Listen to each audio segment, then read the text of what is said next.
You're a startup founder. You think your product is amazing and feel like more people should be buying, but the road is long and slow. It feels like you're stuck. There's always one thing I ask startup founders. Have you talked to your customers? They almost always say, heck yes, we talk to our customers all the time. But what I find is they're either selling or trying to improve their product. These are not customer-focused conversations. If we can get curious about our customers, then we can uncover critical insights that will help us build to the next round. I'm Anna Firmenov, and welcome to Building with Buyers, a show about startup growth where I'll explore how customers help startups build to the next round. Welcome. Thank you for joining me today. I have Stella Garber on the show. She is the co-founder and CEO at Hoop. Stella, we had coffee. I actually saw you in person. So you're like I know, local. it was so nice. It's so nice. It's so nice to actually hang out with a co-founder and just kind of chat about what's going on in your world. So you're so close to me. Mm-hmm. She's the co-founder and CEO at Hoop. Hoop is AI task management for busy people, from meeting to Slack to another meeting to your email inbox. I know people are experiencing this throughout the day. I know I am. I'm like, oh my gosh. I think I have like other places too beyond that where I'm probably losing track of stuff. Oh yeah, like writing stuff down. I like to use post-it notes too. So Oh, yeah. Hoop captures and prioritizes your tasks. It's a seed-funded startup, and I'm very excited to have you here, Stella. So welcome. Thank you. I'm excited to be here. I am exploring something very specific. If customer research and insights helps startups build to the next round, and if yes, how? That's really, I'm just trying to simplify it, right? So first, some background, right? I just want to make sure that we're on the same page around customer research and insights. When I talk about it, it's a loaded term. And a lot of times I hear founders talk about like, yes, we talk to our customers all the time. I just spoke to my customer. The sales team talks to our customers or prospects, right? The customer success team talks to our customers. The product team talks to our customers, the usage of the product, usage of the tool, right? But the customer research I'm talking about is different. It's different from product research. It's different from sales calls. And it's very much a big part of the work that I do. And it has to do with talking to, yes, customers, also prospects, also lapsed buyers about what they do day to day in their work, their goals at work, their challenges, where they hang out, online, offline, their frustrations, their pet peeves, I don't know, just like getting to know this person beyond the product that we're building. So, what do you think? Is that like a pretty good explanation for the customer research? And hopefully you were getting on the show to talk a little bit more about that. Yeah, sure. Okay. I mean, I think that it's really interesting because our target audience is very, very busy. And the nature of our product is that we help busy people regain focus by, they don't have to write things down. They don't have to remember anything. Like Hoop captures everything for them. So it's really easy when we try to do customer research and schedule calls with people because they're busy. They don't really have a ton of time to talk, but obviously they're passionate about productivity or what we're building. And so we're obviously able to chat with them. So I feel like we've had different phases of customer research.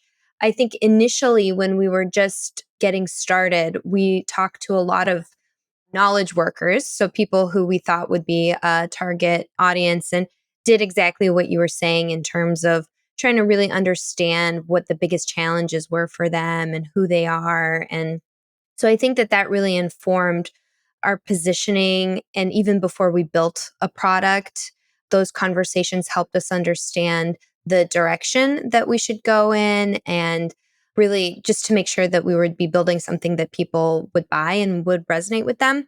I think today we talk to customers and we sort of try to do everything. Like we try to get that picture of what you're talking about in terms of who they are, what was their state of mind as they are looking for a solution, sort of starting top of funnel and then working our way down the funnel in terms of, okay, well, what problem were you looking to solve when you heard about our product? Did it solve that problem? What other tools are you using? So I think that you'll probably tell me that that's more product research than customer research. But yeah, go ahead. No, I was going to say, like, just because you are talking to your customers and trying to make it not product related, like a lot of it is really around Mm, the work that they do in their day to day and their yeah. frustrations, goals, and whatnot, doesn't mean you can't talk about your Hmm. product at all. In fact, I don't think that's a great idea because here you are talking to your customer super fan, getting like 45 Hmm. minutes or 60 minutes of their time, and you don't even mention your product. That's like time lost, right? Yeah. It's a perfect time to we just spoke about them. It's like top of mind for them. What are their biggest challenges and goals at work? And we're talking about that. It's the Hmm. perfect time to then switch over and say, well, customer, now like let's talk about the value you're getting from using our Hmm. tool. Or so let's talk to this prospect and let's see like what do you think it would be the value for you if you were Hmm. using this type of Yeah. tool, right? It's the perfect time. It's just that it's not the only thing you focus on. No, definitely not. And I will say, like, because our customers are CEOs, founders, executives, managers, business owners, like people who, again, very busy, people who have a lot of things to be accountable to and are, tasks are flying at them from lots of different sources. So we're lucky if we get 30 minutes. And I'm very grateful for that because besides just talking to them in a Zoom call, we actually, what I like to do is with every single customer, we have a Slack channel. And in the Slack channel, I feel like is a way for them to have a direct line to talk to us, ask us questions, but also for us to like build a relationship also over time so that when we're looking for testimonials or when we're looking to learn more about a specific feature we're thinking about building or a different messaging variation that we think would resonate, we have that open line of communication. So I feel like that's a really important thing for startups to have, to be building relationships with their customers over time. And one thing that's been really interesting for our product is sort of single player to start, but then you can collaborate with other team members in there, and we'll be building a lot more collaboration features in the new year. But like, we want to give people confidence because there is a lot of tool fatigue in our space. We want to give people confidence that like these are good people, these are people who care, there's a face behind the product, and that they feel confident, sharing with their colleagues and bringing more people into the product. I sort of feel like that's one of the big advantages of a startup is that you can sort of do that things that don't scale and build those relationships with customers and get to know them as people. We actually, a lot of times when we're having conversations about features, we'll bring up our customers. We'll be like, well, we just had a conversation with Laura from, XYZ company, and she mentioned this, and here was the context. And it sort of grounds the conversations about features into the benefits and the real world problems, and like keeps everyone on the team from the engineers to our designer to the founders really grounded in the real world problem that we're solving, which I think is super, super important. Yeah. One of the things I love about doing customer research is when I have these conversations with customers, like, and the value that my clients have from the work is that I can pull out direct quotes, right? And I'm not just making this stuff up. Like, we're not assuming Mm-hmm. here. This actually is Mm-hmm. something that came up a bunch. These words, these phrases, these challenges, right? It's data. And Mm-hmm. so that's one of the things that like is super valuable from customer research. One of the things that you mentioned, I want to come back to is that even before you had customers, you were doing customer research. And someone might be like, Mm-hmm. well, what do you mean that's not customer research then? But it is customer research because customer research is really, even before you have customers, talking to people that Mm-hmm. fit who you think you should be. This tool you're building is for. And you can still have Mm-hmm. those conversations. Like I'm doing that now for a client where They might have a handful of customers, but really they have a whole ton of warm prospects that are just Mhm. haven't pulled the trigger yet, right? So talking to Mhm. them and understanding maybe what is the difference between them and their super fan customers, right? And you could still get a lot of learnings from talking to people that are not your customers. So I love how you did Mhm. that before you got customers. Oh, yeah. And it helped. I mean, we had a major pivot last year.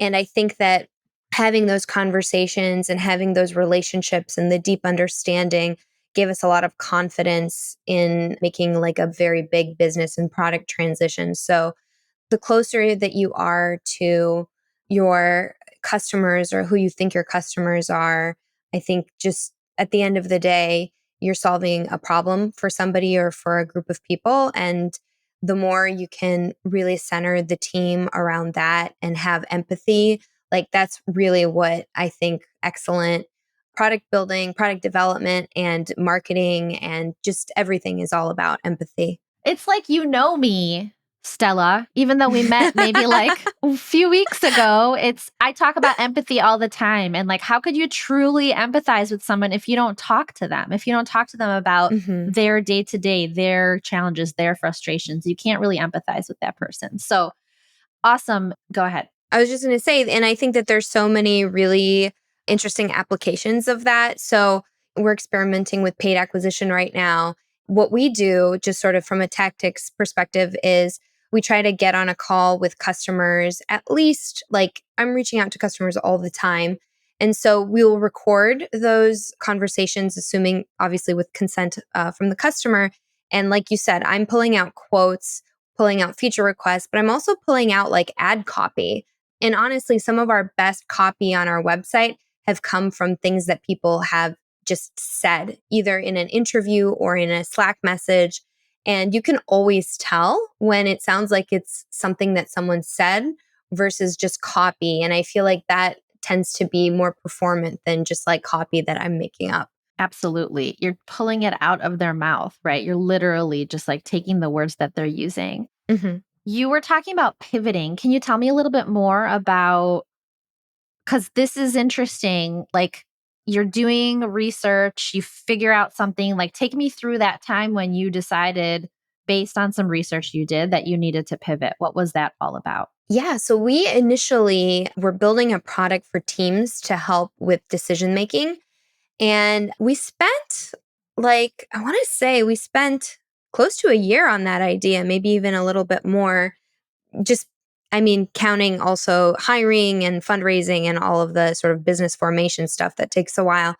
But we were having the conversations and decision making was coming up as a really big issue for people. And we built our first product around that. And being, again, having this mindset of being very close to the customers, we understood pretty quickly that there were a lot of challenges with the product that we were building. The first issue was that the time to value was too long because to make a decision, you had to get a lot of people involved.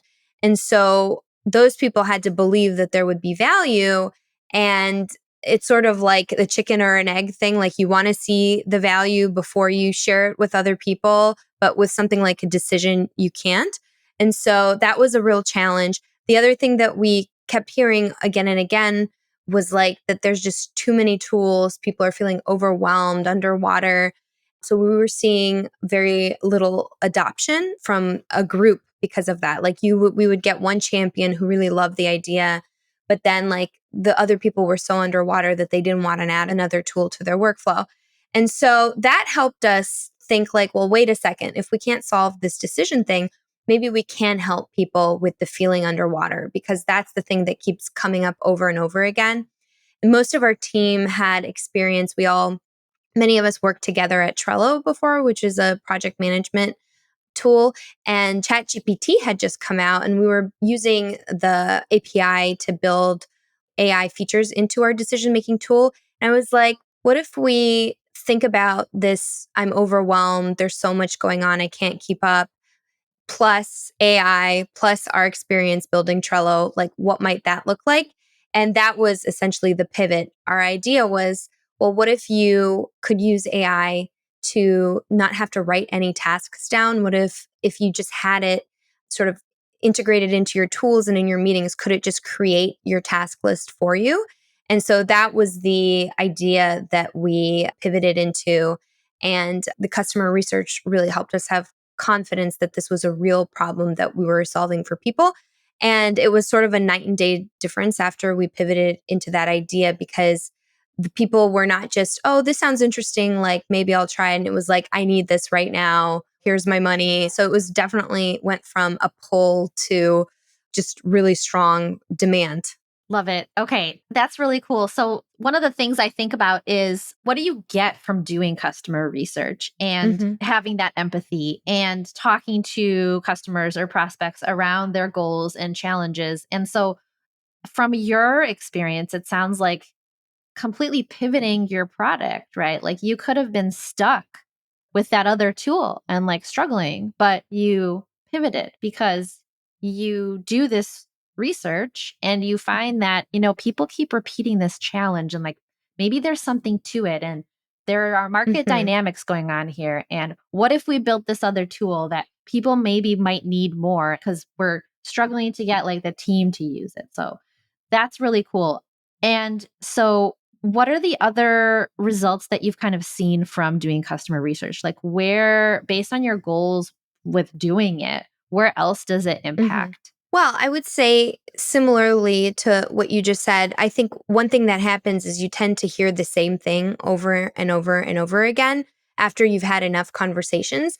And so for us, it becomes really easy to craft the right roadmap for our product, because we try to log all of the sort of, I don't want to say feature requests, because we try to think about when people say, oh, I wish I had this thing, or I wish it did this. We always think about the underlying problem that they're trying to solve, and like if we could solve it in a way that makes the most sense for them.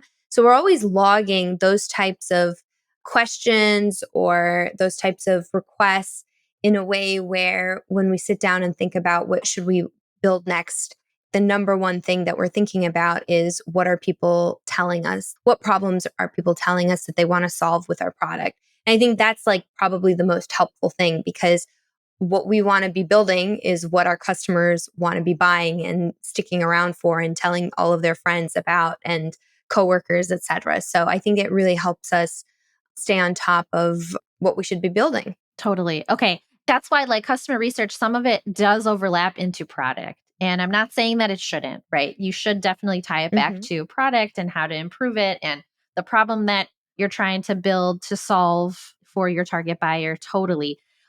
Curious, do you have a systematic approach to customer research? Meaning, do you kind of have like a plan of, guys, it's been a quarter, we should do customer research and here's what we need to ask? Or do you kind of, I'm just honestly curious, like, do you approach it on Hmm. a regular basis or like on an as needed, right? Okay, we have this goal. In order to complete that Yeah. goal, we need to talk to customers. Well, so we're a really small company. We're 7 people, and we don't think in quarters. We think in like a week. Yeah. And that's like the mindset.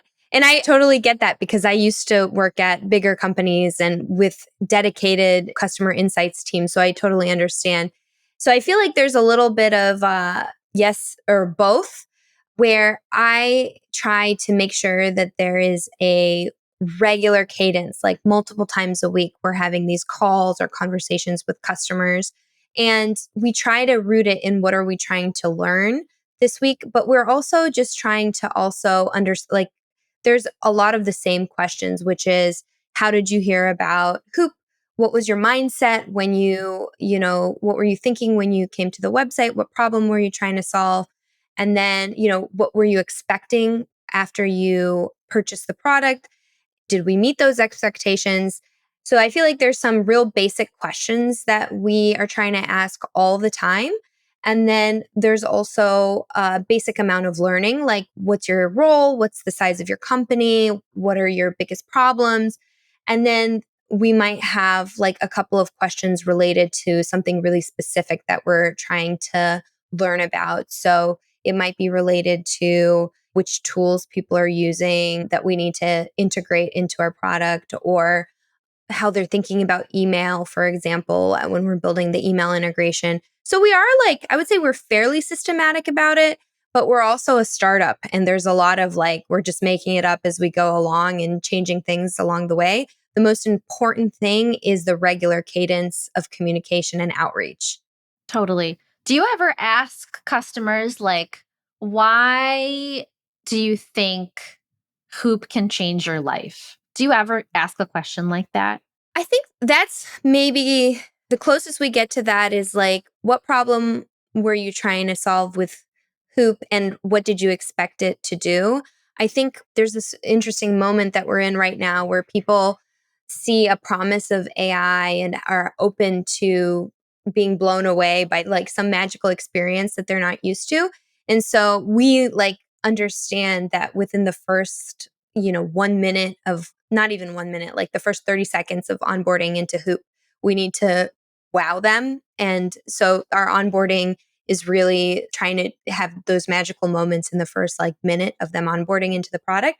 So I think that people are coming in and they're expecting some sort of like a magical experience that they haven't experienced before. So you make sure to try and build that in, right? You kind of assume that that's what they're hoping to get, and you sort of try to build that into your product experience. Well, we don't assume anything. We know based on conversations that we've had that that's their expectation. And then we make sure that that's what's happening in the onboarding. Yep. And in fact, we spent like a fair amount of time. We had a big launch on Product Hunt a couple months ago, and we were seeing that activation was lower than we needed it to be. And so we talked to people and we looked at the data and we figured out that that magical moment, which for us is like people seeing tasks that are relevant to them automatically pop up across multiple sources in the product. And so we spent a lot of time and engineering resources on making sure that we could make that happen in the first like 1 to 2 minutes of their onboarding product experience. Awesome. Okay. So just like rolling it back up, why do you think customer research is important? Why should we even do this work? It takes time. It takes time out of people's day. It takes time out of your day. You have a lot of things going on. We're all busy people, right? Going back to Hoop and the Hmm. product that you're building. So, Yeah. why do you think customer research is important? I just think it goes back to empathy. And I think you have to have empathy in every part of your customer journey. So the message that's on your website, even before that, the message that's on your ads or on your newsletters, whatever channels, like if you're not saying the words that people are saying to you or that they're expecting, if there's not some sort of insight, I feel like so much of those insights come from actual conversations with other humans who buy your product.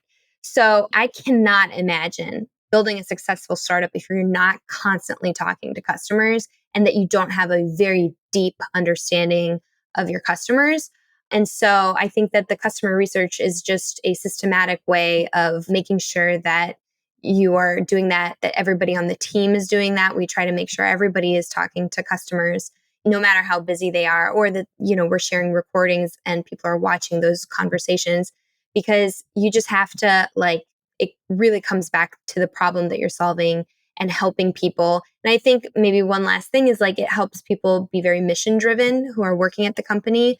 Like I am very passionate about helping people not feel so rushed, bringing a sense of calm and focus and clarity to their workday. That's really inspiring to me. And so when I hear customers talk about how life changing Hoop is and how they can't live without it, like that makes me feel really great as a founder, as a person. It just, that's what we're trying to do. Yeah. That's what it's all I about. mean, it's a grind, right? Like being a founder at an early stage startup is a grind. And so sometimes, like those customer conversations, that's what gets you through the grind. And you're Yeah, like, oh, definitely. I understand why I'm doing this again, even though the Exactly. day was so hard.